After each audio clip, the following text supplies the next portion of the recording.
Bonjour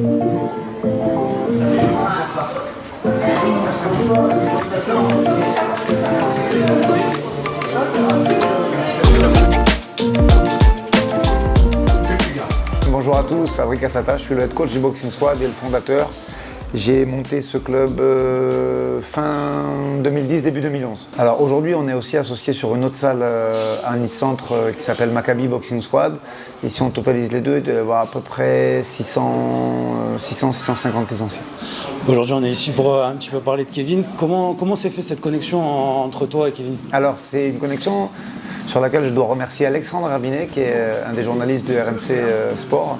Quand Kevin était venu faire le Fighter Sport, ils ont échangé un petit peu, puis c'est Alex qui nous a présenté, et ça a matché assez rapidement, je dois dire. Le Kevin combattant, je le connaissais déjà, je le suivais déjà. Je commençais à regarder quand il a fait la première ceinture en Australie, donc sa deuxième ceinture, ses combats de façon récurrente sur le circuit australien, je connaissais. L'homme, par contre, l'humain, je ne le connaissais pas. Et c'est vrai que ça a matché assez rapidement parce qu'on a beaucoup de valeurs qu'on partage en commun. Et l'être humain, je l'apprécie beaucoup, autant ou moins que le combattant, sinon plus. Est-ce qu'il s'est facilement intégré ici dans le moule de la Boxing Squad? Oui, parce que je pense qu'il a un peu, même si aujourd'hui City Kickboxing c'est aussi une très grosse structure, le concept est un peu le même, c'est-à-dire que c'est quand même quelque chose de familial où les gens sont depuis longtemps. C'est le cas de mes gars, tu vois, dans la grande majorité, 80%, 90%, c'est moi qui les ai formés.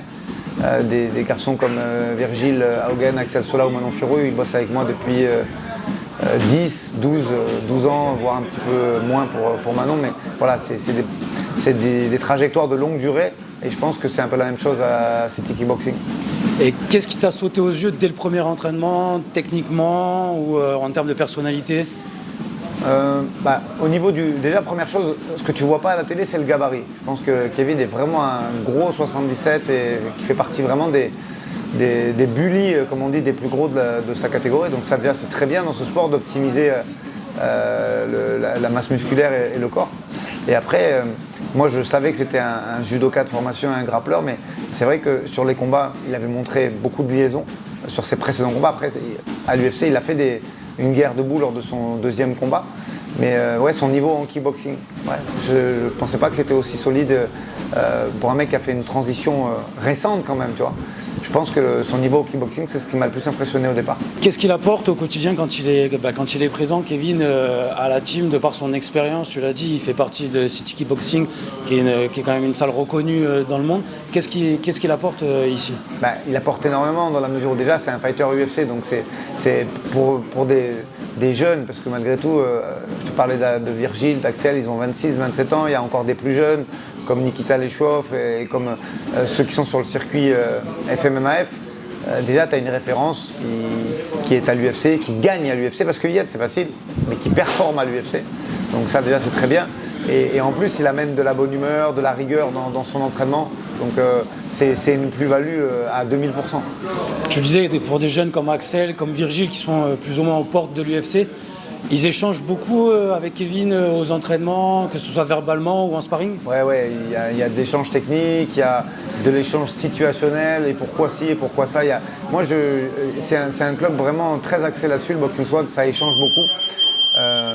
L'échange, les questions, et dans telle situation tu aurais fait quoi, et dans tel combat tu as vu, et ça marche beaucoup comme ça. Moi je fais des après-midi entières où on fait du drill et de la réponse technique, et c'est vrai que Kevin, c'est quelque chose auquel il adhère beaucoup, et il répond, et il amène beaucoup de son expérience aussi pour les gars qui sont juste en dessous, aux portes de l'UFC en tout cas. Je sais qu'Axel a défendu sa ceinture le week-end dernier, je crois. Est-ce qu'il a beaucoup échangé avec Kevin durant les semaines qui ont précédé son combat? Ça a fait du bien, tu vois, parce que Kevin était là, il a pu nous donner des conseils, échanger. Et on avait fait venir aussi Mehdi Dakaev, qui est le champion du Eagle FC. Donc même quand tu es en training camp, quand tu vois un tapis de cette qualité, avec des mecs classés dans le top 100 Fight Matrix, avec des mecs à l'UFC, je pense que c'est gage de sérénité pour le camp déjà, et quand en plus ça amène de la bonne humeur et du sérieux, c'est juste le monde idéal. C'est la deuxième fois que Kevin vient ici s'entraîner avec vous. Est-ce que tu penses que c'est une collaboration qui va s'étendre sur le futur, ou comment tu vois les choses? Moi, il sait, Kevin, que la porte elle est grande ouverte ici, que quand il a besoin de venir, je me dégage du temps. Moi, j'ai la chance d'être coach à temps plein, c'est-à-dire que je n'ai pas d'autre métier à côté, je fais que ça toute ma journée. Je je fais du tapis. Donc jusqu'à présent, je pense qu'il y a encore pas mal d'axes de travail où je me sens capable de lui apporter. À partir de là, moi, tant qu'il voudra venir, et il sera le bienvenu. Et c'est toujours un plaisir de collaborer avec lui et d'échanger. Ton œil un petit peu sur son potentiel?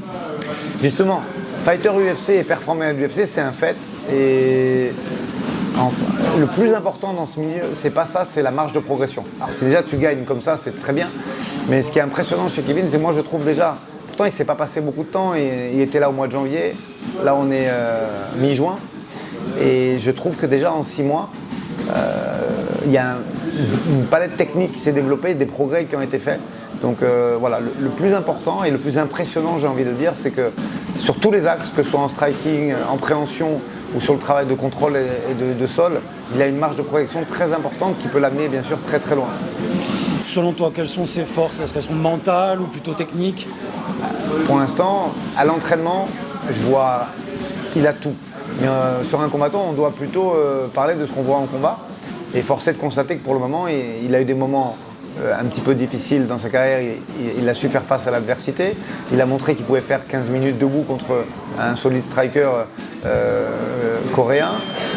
On a vu qu'il avait des liaisons exceptionnelles grâce à son background de judo.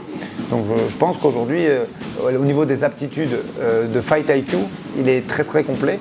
Et la seule chose qui peut arriver maintenant, c'est ce qu'il est en train de faire maintenant, c'est d'évoluer techniquement pour devenir encore un meilleur combattant qu'il ne l'était il y a 6 mois et évoluer comme ça de semaine en semaine. Et quel aspect, selon toi, de son game, il peut encore vraiment sur lequel il peut travailler et progresser? Je pense vraiment qu'il peut progresser partout. C'est ça qui est vraiment dingue, c'est qu'aujourd'hui, il est engagé à l'UFC et il gagne à l'UFC, il est sur 2 victoires d'affilée. Et malgré tout, tu sens qu'il y a une marge de progression qui est très importante partout. Ça ne veut pas dire qu'il a des faiblesses, hein, ça veut juste dire qu'il est capable de progresser dans tous les aspects du jeu. Il n'est pas à saturation et il a encore une très bonne marge de progression. Et tu le vois aller où? Sans hésiter dans le top 15 de la division, vraiment. Parce qu'il a le gabarit, c'est important. Il est très intelligent quand il combat, il a le fight IQ. Et je te dis, avec les progrès qu'il est capable de réaliser, je pense qu'il n'y a aucune limite. Sky is the limit, pour reprendre Notorious. Pour revenir à la Boxing Squad et plus à toi, les prochaines échéances pour tes fighters Axel, Virgile et Manon?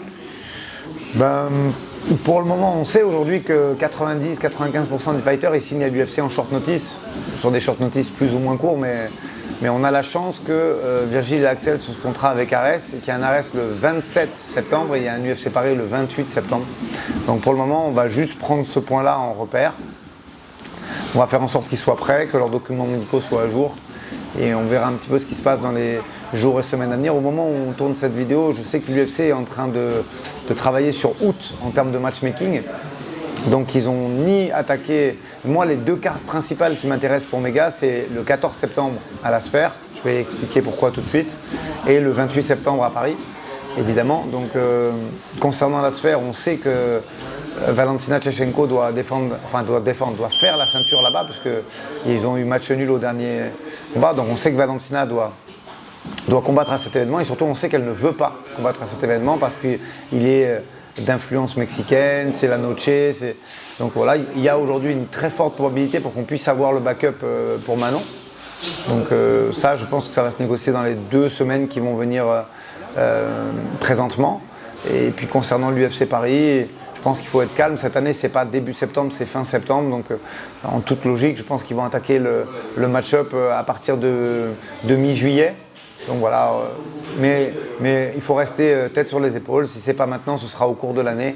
Je ne suis pas pressé concernant Virgile et Axel. Ils sont jeunes, invaincus et jeunes. Donc ils ont beaucoup d'aspects qui peuvent intéresser l'UFC. On verra de quoi l'avenir sera fait. Mais pour le moment, c'est un tout petit peu prématuré d'en parler. Mais en tout cas, 27 ou 28 septembre, ils seront prêts tous les deux. Une carte partagée peut-être par l'un de tes fighters et Kevin le 28 septembre à Paris, ça sonne comme un bon rendez-vous? Moi, je serais vraiment enchanté de pouvoir intégrer Kevin à nos Fight Week parce qu'il le fait déjà très bien en combat et c'est, je pense, il y a des fighters comme ça qui sont difficiles à mélanger parce qu'ils ont des envies et des façons de vivre la Fight Week très différentes, mais je connais très bien Kevin maintenant et je connais Axel et Virgile depuis très très longtemps et je sais que ça pourrait parfaitement se marier et il n'y aurait aucun souci là-dessus, bien au contraire. Si tu dribbles ça, ouais là c'est parfait, tu l'as quand même. Hein. Là, si tu l'as de là, exactement, c'est ta cuisse gauche, que tu sois aérien ou pas,